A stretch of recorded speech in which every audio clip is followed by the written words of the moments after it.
வணக்கம். இன்றைய முக்கிய செய்திகள். புதுவை அரசு மருத்துவமனைகளில் நோயாளிகளிடம் வெளியில் மருந்துகள் வாங்க மருத்துவர்கள் பரிந்துரைக்க கூடாது என முதல்வர் ரங்கசாமி அறிவுறுத்தியுள்ளார். புதுவை அரசு நலவழித்துறையை மேம்படுத்துவது குறித்த ஆய்வுக் கூட்டம் சட்டப்பேரவை வளாகத்தில் நடைபெற்றது. கூட்டத்துக்கு தலைமை வகித்து பேசிய முதல்வர் ரங்கசாமி, சுகாதாரத்துறையில் உள்ள அனைத்து காலி பணியிடங்களையும் நிரப்ப நடவடிக்கை மேற்கொள்ள வேண்டும். ஆரம்ப சுகாதார நிலையங்கள், அரசு மருத்துவமனைகளில் நோயாளிகளுக்கு தேவையான அனைத்து மருந்துகளும் அவை விலை உயர்ந்தவையாக இருந்தாலும் வழங்க வேண்டும். வெளியில் சென்று மருந்துகளை வாங்க மருத்துவர்கள் பரிந்துரைக்க கூடாது. அரசு மருத்துவமனைகளில் உள்ள மருத்துவ சாதனங்கள் முறையாக பராமரிக்கப்பட வேண்டும். புதுச்சேரி மருத்துவ நிவாரண சங்கம் மூலம் மருத்துவ நிதியுதவி வழங்கும் திட்டத்தை முறையாக செயல்படுத்த வேண்டும் என்றார். கூட்டத்தில் பேரவைத் தலைவர் செல்வம், நலவழித்துறை செயலர் ஜெயந்த் குமாரே, சுகாதாரத்துறை இயக்குநர் ரவிச்சந்திரன் உள்ளிட்டோர் கலந்து கொண்டனர். புதுச்சேரியில் கிராம உதவியாளர் பணிக்கு நாளை முதல் இணைய வழியில் விண்ணப்பிக்கலாம் என அறிவிப்பு வெளியாகியுள்ளது. மாவட்ட ஆட்சியர் குலந்துங்கன் வெளியிட்டுள்ள அறிக்கையில், புதுச்சேரி அரசு வருவாய்த்துறையில் காலியாக உள்ள 54 கிராம உதவியாளர் மற்றும் 9 பல்நோக்கு ஊழியர்கள் பணியிடங்களை நிரப்புவதற்கான அறிவிப்பு வெளியிடப்பட்டுள்ளது. இதற்கு தகுதியான நபர்களிடமிருந்து விண்ணப்பங்கள் வரவேற்கப்படுகின்றன. இந்த பணியிடங்களுக்கு வரும் 15ஆம் தேதி காலை 10 மணி முதல் இணையதளத்தில் விண்ணப்பிக்கலாம். 14/6/2025 மாலை 3 மணிக்குள் விண்ணப்பிக்க வேண்டும் என குறிப்பிடப்பட்டுள்ளது. புதுச்சேரியில் இந்திரா காந்தி அரசு கலை அறிவியல் கல்லூரிக்காக ரூபாய் 47 கோடியில் புதிய கட்டடங்கள் விரைவில் கட்டுவதற்கான பணி தொடங்கப்படும் என முதல்வர் ரங்கசாமி தெரிவித்துள்ளார். புதுச்சேரி கோரிமேடு பகுதியில் அமைந்துள்ள இந்திரா காந்தி அரசு கலை அறிவியல் கல்லூரியின் 25ஆம் ஆண்டு விழா நடைபெற்றது. விழாவில் பேசிய முதல்வர் ரங்கசாமி, புதுவையில் மருத்துவம், பொறியியல், கல்வி பயின்றாலே வேலை கிடைக்கும் என நினைக்கின்றனர். ஆனால் கலை அறிவியல் கல்லூரியில் பயின்று IAS, IPS போன்ற பணிகளில் சேரும் வாய்ப்பை பெறலாம். அரசு அறிவியல் கல்லூரியானது தேசிய அளவிலான தரவரிசையில் 150 முதல் 200 இடங்களுக்குள் உள்ளது பெருமைக்குரியது. அரசு கல்லூரிக்கு சொந்த இடம் இல்லாத நிலையில் பள்ளி வளாகத்தில் செயல்படுகிறது. விரைவில் ரூபாய் 47 கோடியில் புதிய கட்டடங்கள் கட்ட பணிகள் தொடங்கப்படும். மேலும் கிராமப்புறங்களுக்கான கல்லூரியும் தொடங்கப்பட உள்ளது என்றார். விழாவில் பேரவைத் தலைவர் செல்வம், MLAக்கள் ரமேஷ், AKD ஆறுமுகம் மற்றும் கல்லூரி முதல்வர் ஜாஸ்மின் உள்ளிட்டோர் கலந்து கொண்டனர். புதுச்சேரியில் முதல் தகவல் அறிக்கை தமிழில் மட்டுமே பதிவு செய்யப்பட வேண்டும் என்று மத்திய உள்துறை அமைச்சர் அமித்ஷா உத்தரவிட்டுள்ளார். புதுச்சேரி யூனியன் பிரதேசத்தில் 3 புதிய குற்றவியல் சட்டங்களை அமல்படுத்தியது தொடர்பாக மத்திய உள்துறை அமைச்சர் அமித்ஷா புதுச்சேரி துணைநிலை ஆளுநர் கைலாஷ் நாதனுடன் மே 13ஆம் தேதி டெல்லியில் ஆலோசனை நடத்தினார். இந்த கூட்டத்தில் புதுச்சேரி உள்துறை அமைச்சர் நமச்சிவாயம், தலைமை செயலாளர் சரத் சவுகான், DGP ஷாலினி சிங் மற்றும் புதுச்சேரி மூத்த அதிகாரிகள் கலந்து கொண்டனர். இந்த கூட்டத்தில் மத்திய உள்துறை அமைச்சர் அமித்ஷா பேசும்போது, பிரதமர் நரேந்திர மோடியின் தலைமையில் கொண்டுவரப்பட்ட 3 புதிய குற்றவியல் சட்டங்களை செயல்படுத்துவதில் புதுச்சேரி யூனியன் பிரதேசம் சிறப்பாக பணியாற்றியுள்ளது. புதுச்சேரியில் முதல் தகவல் அறிக்கை தமிழில் மட்டுமே பதிவு செய்யப்பட வேண்டும். இதனால் தரவு தளம் சிறப்பாக பயன்படுத்தப்படும். எந்த ஒரு வழக்கிலும் சட்ட ஆலோசனை வழங்க அரசு தலைமை வழக்கறிஞருக்கு மட்டுமே உரிமை இருக்க வேண்டும். மின்னணு சம்மன்கள் போன்ற விதிகள் விரைவில் முழுமையாக செயல்படுத்தப்பட வேண்டும். புதிய குற்றவியல் சட்டங்கள் தொடர்பாக புதுவை தலைமை செயலாளர், DGP ஆகியோர் வாரத்திற்கு ஒருமுறையும், மாநில உள்துறை அமைச்சர் 15 நாட்களுக்கு ஒருமுறையும், துணைநிலை ஆளுநர் மாதத்திற்கு ஒருமுறையும் ஆய்வு செய்ய வேண்டும் என்று அமித்ஷா தெரிவித்துள்ளார். புதுச்சேரியில் இருசக்கர வாகனங்கள் திருட்டு வழக்கில் சிறுவன் உள்ளிட்ட 5 பேரை போலீசார் கைது செய்தனர். முத்தியால்பேட்டை போலீசார் கடந்த 11ஆம் தேதி மகாத்மா காந்தி சாலை சின்ன மணிகுண்டு அருகே வாகன சோதனையில் ஈடுபட்டனர். அப்பொழுது இருசக்கர வாகனத்தில் வந்தவர் நிறுத்தாமல் சென்றதால் அவரை விரட்டி பிடித்தனர். விசாரணையில் விழுப்புரம் மாவட்டம் கண்டாச்சிபுரம் ஆயந்தூரை சேர்ந்த ஆமோஸ் பெர்னாண்டன்ஸ் என்பது தெரிய வந்தது. அவரை கைது செய்து விசாரணை நடத்தியதில் அவர் மீது கொலை, 8 வழிப்பறி, 4 இருசக்கர வாகன திருட்டு வழக்குகள் நிலுவையில் இருப்பது தெரிய வந்தது. மேலும் அண்மையில் திருடப்பட்ட 2 இருசக்கர வாகனங்கள் கைப்பற்றப்பட்டன. அவற்றின் மதிப்பு ரூபாய் 3 லட்சம் என கூறப்படுகிறது.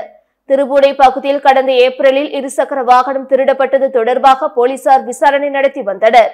இந்த நிலையில் கள்ளித்தீர்த்தால் குப்பம் ஆண்டியார்பாளையம் பகுதியில் போலீசார் வாகன சோதனை நடத்திய போது இருசக்கர வாகனத்தில் வந்த கடலூர் மாவட்டம் காட்டாண்டி குப்பத்தை சேர்ந்த கபிலன், சூர்யா என்ற சூரியவேந்தன் ஆகியோரை பிடித்து விசாரித்தனர். அப்பொழுது அவர்கள் ஏற்கனவே இருசக்கர வாகன திருட்டில் ஈடுபட்டது தெரிய வந்தது. மேலும் அவர்களது நண்பர்களான ஆகாஷ், சிறுவன் ஒருவரையும் போலீசார் கைது செய்தனர். அவர்களிடமிருந்து ஒரு இருசக்கர வாகனம் பறிமுதல் செய்யப்பட்டது. நெட்டப்பாக்கம் காவல் நிலைய எல்லையில் இருசக்கர வாகன திருட்டில் கடலூர் மாவட்டம் கோரத்தியை சேர்ந்த அருண் பிரகாஷை போலீசார் கைது செய்தனர். அவரிடமிருந்து 2 இருசக்கர வாகனங்களும் பறிமுதல் செய்யப்பட்டன. கிரிப்டோ கரன்சியில் முதலீடு செய்ய வைத்து 2 பேரிடம் 5 லட்சம் ரூபாய் மோசடியில் ஈடுபட்ட கும்பல் குறித்து போலீசார் விசாரித்து வருகின்றனர். புதுச்சேரி லாஸ்பேட்டை பகுதியை சேர்ந்த நபருக்கு சென்னையை சேர்ந்த அவரது நண்பர் கிரிப்டோ கரன்சி நிறுவனம் குறித்து தெரிவித்துள்ளார். அதில் முதலீடு செய்தால் அதிக லாபம் கிடைக்கும் என கூறியுள்ளார். இதை நம்பிய அவர் கிரிப்டோ கரன்சி வாங்குவதற்காக முத்தியால்பேட்டை சேர்ந்த ராமலிங்கம் என்பவர் கொடுத்த 1 லட்சம் ரூபாயுடன் சேர்த்து 3,58,000 ரூபாயை கிரிப்டோ கரன்சியில் முதலீடு செய்துள்ளார். ஆனால் கிரிப்டோ கரன்சியை அவரால் விற்க முடியவில்லை. அதன் பிறகே மோசடி கும்பலிடம் பணத்தை இழந்தது தெரிய வந்தது. இதேபோல் ரெட்டியார் பாளையத்தை சேர்ந்த ஒருவர் கிரிப்டோ கரன்சியில் 1,50,000 ரூபாயை இழந்துள்ளார். கல் மண்டபத்தை சேர்ந்த நபர் பெண் ஒருவருடன் ஆபாசமாக இருப்பது போல் மார்பிங் வீடியோ அனுப்பி 28,500 ரூபாய் ஏமாற்றியுள்ளார். நயனார் மண்டபத்தை சேர்ந்த நபர் டெலிகிராமில் வந்த விளம்பரத்தை பார்த்து மொபைல் போன் ஆர்டர் செய்து 4,550 ரூபாய், கோவிந்தசாலை சேர்ந்த நபர் 6,500 என மொத்தம் 5 பேரிடம் 5,47,500 ரூபாயை மோசடி கும்பல் ஏமாற்றியுள்ளது. இது குறித்த புகாரின் பேரில் சைபர் கிரைம் போலீசார் வழக்கு பதிந்து விசாரித்து வருகின்றனர். சர்வதேச அன்னையர் தினத்தை முன்னிட்டு BM பிலிம் இன்டர்நேஷனல் தயாரிப்பில் உருவாகியுள்ள குயிலி திரைப்படத்தின் பாடல் வெளியாகி ரசிகர்களை வெகுவாக கவர்ந்துள்ளது. புதுச்சேரி சார்ந்த BM இன்டர்நேஷனல் பிலிம் நிறுவனத்தின் தயாரிப்பில் இயக்குநர் முருகசாமி இயக்கத்தில் லிசி அண்டோனி, அருண்குமார் உள்ளிட்ட முன்னணி திரைக்கலைஞர்கள் நடித்துள்ள குயிலி திரைப்படம் விரைவில் திரையரங்குகளில் வெளியாக உள்ளது. இந்த நிலையில் சர்வதேச அன்னையர் தினத்தை முன்னிட்டு இசையமைப்பாளர் ஜோ ஸ்மித் இசையில் பாடலாசிரியர் ஸ்நேகன் வரிகளில் உருவான நான் 10 மாசம் என்ற பாடலை பிரபல திரைப்பட பாடகி வைக்கம் விஜயலட்சுமி பாடியுள்ளார். தற்பொழுது இந்த பாடல் ஜி மியூசிக் சவுத் என்ற யூடியூப் தளம் மற்றும் பல்வேறு சமூக வலைதளங்களில் வெளியாகி ரசிகர்களிடையே பெரும் வரவேற்பை பெற்றுள்ளது. இது தொடர்பாக பேசியுள்ள பாடலாசிரியர் ஸ்நேகன், நிறைய பாடல்களை எழுதி இருந்தாலும் இந்த பாடல் உணர்வுகளை வேறொரு இடத்திற்கு கடத்தி செல்லும் என்றும் பிள்ளைகளின் போக்கு மாறும்போது தாயின் குரலாக இந்த பாடல் வந்துள்ளது என கூறினார். இரைச்சல் இசையுடன் கூடிய கலாச்சாரத்தின் மத்தியில் வரிகளை காயப்படுத்தாமல் இசை அமைந்துள்ளது வரவேற்கத்தக்கது என தெரிவித்தார். லாம்பட் சரவணன் நகரில் நடைபெற்று வரும் குடியிருப்பு பணிகளை விரைந்து முடிக்க அதிகாரிகளுக்கு முதல்வர் ரங்கசாமி உத்தரவிட்டுள்ளார். லாம்பட் சரவணன் நகரில் புதுச்சேரி அரசு குடிசை மாற்று வாரியம் மூலம் 896 அடுக்குமாடி குடியிருப்புகள் கட்ட ஒப்புதல் பெறப்பட்டதில் 464 குடியிருப்புகளுக்கான கட்டுமான பணிகள் தடைப்பட்டிருந்தன. முதல்வர் ரங்கசாமி நேற்று குடிசை மாற்று வாரிய அதிகாரிகளை நேரில் அழைத்து மீதமுள்ள பணிகளை 6 மாத காலத்திற்குள் முடித்து பயனாளிகளிடம் ஒப்படைக்க வேண்டுமென உத்தரவிட்டார். மேலும் அங்கு குடிநீர், சாலை, கழிவுநீர் வாய்க்கால் போன்ற அடிப்படை வசதிகளையும் விரைந்து முடித்து பயனாளிகளிடம் ஒப்படைக்க வேண்டும் என தெரிவித்தார். அதுபோல் காமராஜர் வீடு கட்டும் திட்டத்தை பிரதமரின் வீடு கட்டும் திட்டத்துடன் இணைத்து ரூபாய் 5 லட்சம் மானியம் வழங்குவதற்கான விண்ணப்ப படிவத்தை துறை அமைச்சர் திருமுருகன் மற்றும் குடிசை மாற்று வாரிய அதிகாரிகள் முதல்வரிடம் காண்பித்து ஒப்புதல் பெற்றனர். அப்பொழுது வீடு கட்டுவதற்கான மானிய தொகை பயனாளிகளுக்கு விரைவில் சென்று சேரும் வகையில் விண்ணப்பங்களை உடனடியாக வழங்கிட நடவடிக்கை எடுக்குமாறு அறிவுறுத்தினார். நேரு MLA, குடிசை மாற்று வாரியம் மற்றும் பொலிவுறு நகர திட்ட அதிகாரிகள் உடனிருந்தனர். லாஸ்பேட்டையில் தேசிய மாணவர் படைக்கான 10 நாள் சிறப்பு முகாமில் துப்பாக்கி சுடுதல் பயிற்சி நடந்தது. லாஸ்பேட்டையில் உள்ள தேசிய மாணவர் தலைமை உத்தரவின் பேரில் NCC வருடாந்திர முதுநிலை மற்றும் இளநிலை தேசிய மாணவர் படை மாணவர்களுக்கான 10 நாள் சிறப்பு முகாம் துவக்க விழா நடந்தது. விழாவிற்கு காமராஜர் கலைக்கல்லூரியின் லெப்டினன்ட் கதிர்வேல் வரவேற்றார். தலைமை ராணுவ அதிகாரி மோகந்தி தலைமை தாங்கி முகாமை துவக்கி வைத்தார். இதில் 7 அரசு மற்றும் தனியார் பள்ளி கல்லூரிகளை சேர்ந்த 250 மாணவ மாணவியர் பங்கேற்றுள்ளனர். முகாமில் தலைமை பண்பு, துப்பாக்கி சுடுதல், பேரிடர் மேலாண்மை, அவசர கால முதலுதவி, சுத்தம், சுகாதாரம், சுய ஒழுக்கம், கலை உள்ளிட்ட பல்வேறு பயிற்சிகள் அளிக்கப்படுகிறது. நேற்று துப்பாக்கி சுடும் பயிற்சி அளிக்கப்பட்டது. இளநிலை ராணுவ அதிகாரி நாயுடு நன்றி கூறினார். புதுச்சேரி மடுகரையில் நடைபெற்ற கூத்தாண்டவர் கோயில் தேரோட்டத்தில் திரளான பக்தர்கள் பங்கேற்று தேரை வடம் பிடித்து இழுத்தனர். புதுவை மாநிலம் நெட்டப்பாக்கம் தொகுதி மடுகரையில் அமைந்துள்ள ஸ்ரீ திரௌபதி அம்மன் கூத்தாண்டவர் ஆலயத்தில் தேரோட்டம், சித்திரை மாத தேரோட்டம் சிறப்பாக நடைபெற்றது. பொதுமக்கள் தங்கள் நிலத்தில் விளைந்த காய்கறிகள், பழங்கள் மற்றும் சில்லறை காசுகள் ஆகியவற்றை கொள்ளைவிட்டு நேர்த்திக்கடன் செலுத்தினர். சித்திரை 18ஆம் தேதி கொடியேற்றத்துடன் விழா தொடங்கியது. தொடர்ந்து பிடாரியம்மன் மற்றும் மாரியம்மனுக்கு சாகை வார்த்த நிகழ்ச்சி நடைபெற்றது. பின்னர் பகவான் கிருஷ்ணர் முன்னிலையில் அர்ஜுனன், திரௌபதி திருக்கல்யாணம் நடைபெற்றது. அதனைத் தொடர்ந்து மனிதன் மார்பு மீது மஞ்சள் தூள் இடித்தல், இரவு கூத்தாண்டவர் திருக்கல்யாணம் நடைபெற்றது. புதுவை மற்றும் தமிழக பகுதிகளை சேர்ந்த 100க்கும் மேற்பட்ட திருநங்கைகள் மற்றும் பக்தர்கள் பங்கேற்று பூசாரி கையால் தாலி கட்டி கொண்டனர்.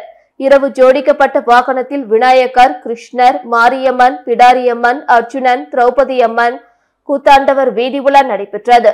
கூத்தாண்டவர் தேரோட்ட விழாவில் மக்களவை எம்பி வைத்திலிங்கம், துணை சபாநாயகர் ராஜவேலு, திருப்பணிக்குழு தலைவர் தனபூபதி ஆகியோர் பங்கேற்று தேரை வடம் பிடித்து இழுத்தனர்.